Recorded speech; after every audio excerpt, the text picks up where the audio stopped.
This is Corey Mack with Max MMA. I'm back again with another video. Listen, we are gathered here today to remember the great Justin Gaethje. He was a good man. Yeah, that's what type of time it is. That's what type of time it's looking like, man. So I'm here to speak on Ilia Topuria versus Justin Gaethje and give my prediction. I feel like the co-main event and the main event of the White House card needed its own videos. If you have not seen the Alex Pereira versus Cyril Gane breakdown and prediction that I did, I advise you to please go watch it. But let's dive right into Ilia Topuria versus Justin Gaethje. So Justin Gaethje got this fight on accident. And I know y'all probably wondering what I mean by that.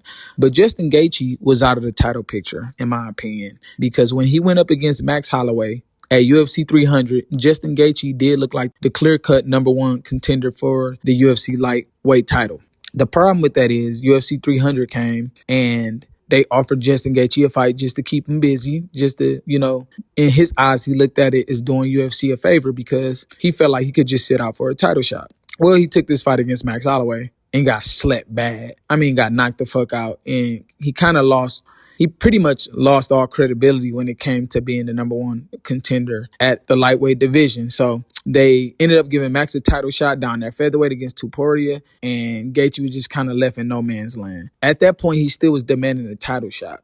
But he ended up fighting Fiziev, someone he already fought already. And in my opinion, that did not warrant a title shot for him either. He even threatened to retire after he beat Fiziev because it looked like he wasn't going to get a title shot. Well, some time goes by and they offer him an interim title shot against Paddy Pimblett. Listen, they gave Gaethje that title shot, the interim title shot against Paddy Pimblett, thinking that Paddy Pimblett was going to run through him after Paddy Pimblett ran through Michael Chandler, basically. Michael Chandler looked the worst I had ever seen him. Paddy Pimblett pretty much beat him up pretty bad, and they thought Gaethje was next. And Gaethje defied the odds, and he beat the shit out of Paddy. He beat the fuck out of Paddy. Nobody seen that coming. And here we are. The UFC tried to set up a Paddy versus Ilia, and unfortunately, we get an Ilia versus Gaethje for the UFC White House main event. This fight, in my opinion, could be competitive. I will not tell no lies. I've seen crazier things in this sport. Being a fan of MMA since I was 7, 8 years old, I've seen crazier things. But with that being said, I have Ilia Topuria all the way 100%. Now, I'll give you a pathway to a Justin Gaethje victory before I get on all the ways Ilia could win. The thing is with Justin Gaethje, he can always create chaos. He can always make the fight crazy. I think if Justin Gaethje wants to win this fight, I think he has to be patient. Justin Gaethje is talking about moving forward in interviews and putting Ilia Topuria on his back foot. I think he's lying. I don't think he planned on doing that. I think he may plan on doing it at some point in the fight, but not to start. Oliveira tried that and he got slept. And Oliveira is a better fighter than Justin Gaethje, in my opinion. And I think Oliveira proved that by beating Justin Gaethje. So I think Justin Gaethje is going to be patient. I think that's his path to victory. I think being patient. He has to set up he has to throw the leg kicks. He has to make that a factor. And he may even have to implement some type of grappling and wrestling. But I think Ilia Topuria is more superior when it comes to grappling and wrestling. Hence why he has so many submission victories. He was a submission specialist before he even became the good striker, the great striker that he is. So I don't think Gaethje beats him in wrestling or jiu-jitsu. I just think he has to threaten it a little bit, especially being the bigger guy, right? At 5'11" versus Ilia Topuria 5'7". So I think if Justin Gaethje could be patient, try to lure Ilia Topuria into lunging and trying to overextend on his shots and try to counter him, I think he can have some success. I think he can throw the leg kicks and make those a factor if possible and do a little bit of grappling, do a little bit of, threatening the wrestling and up against the cage, make it a little bit dirty, show that you're the bigger man. That's where I think he can have success. With that being said, I have Ilia Topuria knocking Justin Gaethje out in the second round. Now, this fight is very possible it could go longer. The thing is, Justin Gaethje is a veteran. He can survive. He know how to survive. He know how to back a guy up. He knows how to get a guy off of him. And I sometimes go back to the Ilia Topuria fight against Josh Emmett. Josh Emmett is always a threat to knock you out, just like Justin Gaethje is.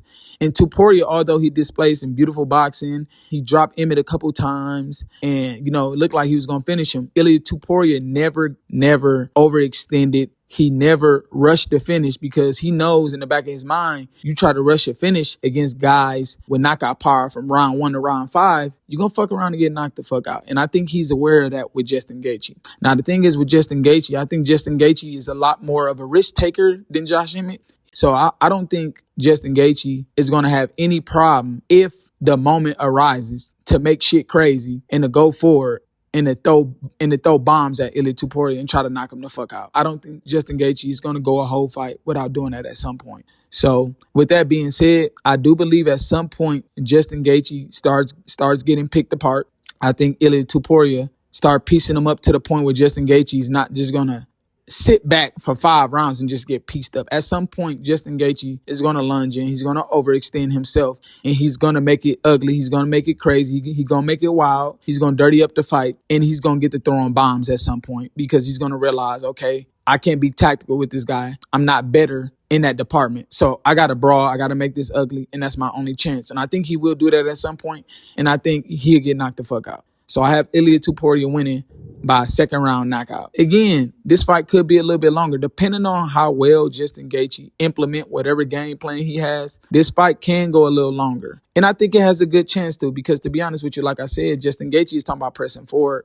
I don't really believe him in that sense. I think he's going to look for the counters. I think he's going to be willing to be a little bit more on the back foot just for the start of the fight to see how things are, to see how things go. But again, I do believe at some point he will try to march forward. He will try to use his size. And I think he will start trying to put shots together. And I think that's where he'll get caught. And I think that's where he'll get knocked out at. So that's my prediction for Ilia Topuria versus Justin Gaethje. If you guys like this video or like any more other videos, please like and please subscribe, man. The more subscribers, the better. Also, comment on my videos as well and let me know y'all thoughts as well.